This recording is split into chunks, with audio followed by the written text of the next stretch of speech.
Je viens chercher ma fille qui a 8 ans. Et pour moi, c'est une deuxième journée qui commence puisque ça va être la bataille des devoirs. 2 fois par semaine, Anne va chercher Agathe et Margot à l'école. Si la petite n'a pas encore de devoirs, tous les soirs avec Margot la grande, c'est le même rituel. Elle prend son goûter et allume la télé. T'as beaucoup de devoirs ou pas ce soir? On va dire 5 minutes de télé, puis après on passe aux devoirs. D'accord? Problème, les 5 minutes de télévision se transforment souvent en 15 et Margot trouve toujours une excuse pour ne pas se mettre au travail. Margot, t'as quand même pas mal de devoirs, donc là il est 5h15, on va s'y mettre. Ça je fais pas, ça je fais. Pourquoi tu fais pas? Parce que c'est nul. Ah non, ça non, je non, fais, ça je fais et ça je fais. Oui, bah, de toute façon, on va tout faire. Margot n'est pas une mauvaise élève, mais elle n'aime pas faire ses devoirs en rentrant de l'école, et voilà pourquoi. Des fois, j'ai des très dures journées et du coup, j'aime pas faire mes devoirs tout de suite parce qu'après, je dois encore faire des trucs que j'aime pas et c'est encore dur et après, je vais être trop fatiguée. Et ce n'est qu'au bout de 3/4 d'heure que Margot acceptera enfin de se mettre à travailler. Est-ce que tu as des devoirs pour demain? C'est la question qui accueille la plupart des enfants à leur retour de l'école.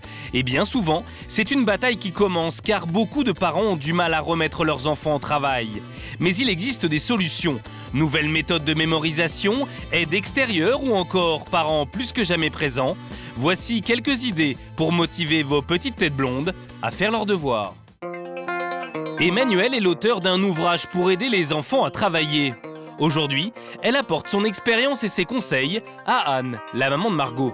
Je pense que ce que vous dites, quand vous dites qu'il y a un goûter, c'est une très bonne idée. C'est très important d'avoir un sas de décompression pour votre fille et pour vous aussi.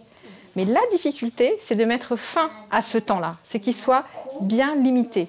Limitez le goûter à 30 minutes et tout de suite après, mettez votre enfant au travail. Télé, jeux vidéo ou autres distractions sont à bannir en rentrant de l'école. C'est pour ça que c'est bon de faire des mini-timings par activité en disant « Tiens, voilà, tu as les sciences à faire, tu as ta petite leçon à prendre. Là, cette leçon, c'est combien de temps ? 6 minutes, tu penses ?» On met le minuteur, 6 minutes, et au bout de 6 minutes, vous allez voir ce qu'elle a pu faire. En clair, convenir d'un timing avec votre enfant, le responsabiliser et le motiver. Mais le problème de Margot, c'est sa capacité à rester concentrée. Emmanuelle tente donc de capter son attention en mimant la leçon qu'elle doit apprendre. Regarde-moi. Antoine habite dans une Haute tour. au... 8e étage. Voilà, maintenant tu répètes, tu le fais. Antoine habite dans une haute tour au 8e étage. Et voilà.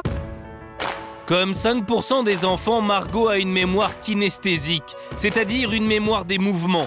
Mais des méthodes pour mémoriser des leçons, il en existe d'autres. Est-ce qu'il apprend en regardant, en lisant? Est-ce qu'il apprend en écoutant ou est-ce qu'il apprend en bougeant? Et une fois qu'on a repéré son mode d'apprentissage favori, eh bien on l'utilise pour l'aider à apprendre. En clair, il ne sert à rien d'apprendre à un enfant une leçon en lui récitant s'il a une mémoire visuelle. Comme tous les soirs, Rémi 11 ans, Sophie 13 ans et Olivier 14 ans rentrent de l'école. Ah, bonjour les enfants, vous êtes rentrés ensemble aujourd'hui? Agnès est mère au foyer, elle a donc beaucoup de temps qu'elle a décidé de consacrer à ses enfants. Et c'est elle qui rythme la vie de la famille. Je fais attention que dans les chambres, par exemple sur les bureaux, il n'y ait pas de jeu. Pour que le bureau, c'est scolaire, donc on n'y maintient que les affaires scolaires. On s'y met, on goûte, on s'y met, puis quand c'est fini, c'est fini. On y va Rémi? Allez.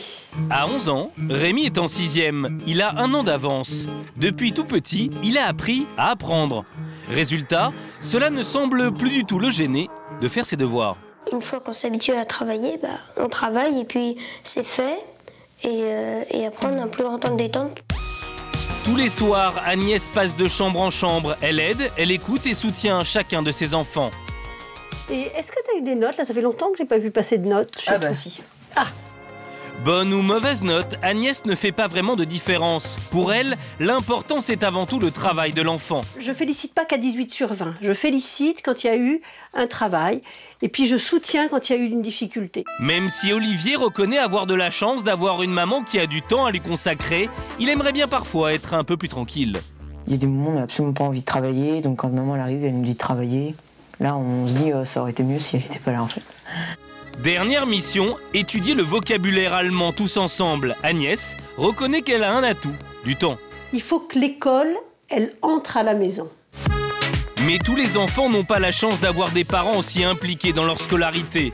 Alors pour certains, l'aide vient de l'extérieur. Benjamin est en fac d'histoire. Il fait partie de l'association des étudiants des villes. Une fois par semaine, il consacre bénévolement 2 heures de son temps à aider le petit Benjamin. Donc ça fait 1 an à peu près que je suis Benjamin, donc je l'aide ponctuellement pour les devoirs, mais pas que pour ça. Donc quand il bute sur un devoir, je l'aide forcément, mais surtout lui donner une technique, lui apprendre à ce qu'il devienne autonome. Comme beaucoup d'enfants, le petit Benjamin est dans une classe de 30 élèves. Noyé dans la masse, il retrouve en lui une réelle motivation. Avant, par exemple, les matières que j'aimais pas, je les faisais pas. Et les matières que j'aime pas, je le fais parce que j'ai quelqu'un avec moi. Et si le petit Benjamin accepte désormais plus facilement de faire ses devoirs, c'est avant tout parce que les 2 garçons entretiennent un rapport privilégié. Plus comme une sorte de grand frère, un étudiant qui est déjà passé par là et qui sait comment c'est. Et c'est pour ça que je suis pas du tout comme un prof. Donc je vois quand est-ce qu'il va plus du tout suivre, arrêter de suivre, ou essayer d'attaquer les cours chiants par un autre angle de vue beaucoup moins scolaire, ou en faisant beaucoup d'analogies avec le monde réel, enfin des choses concrètes. Le petit Benjamin voit en lui un modèle, une référence qu'il ne trouvait pas avant, ni à l'école, ni à la maison. Pour moi, c'est un intello. Intello ou pas, sachez que votre enfant a toutes les chances de réussir si vous lui consacrez un minimum de temps, et ça, le plus tôt possible dans son enfance.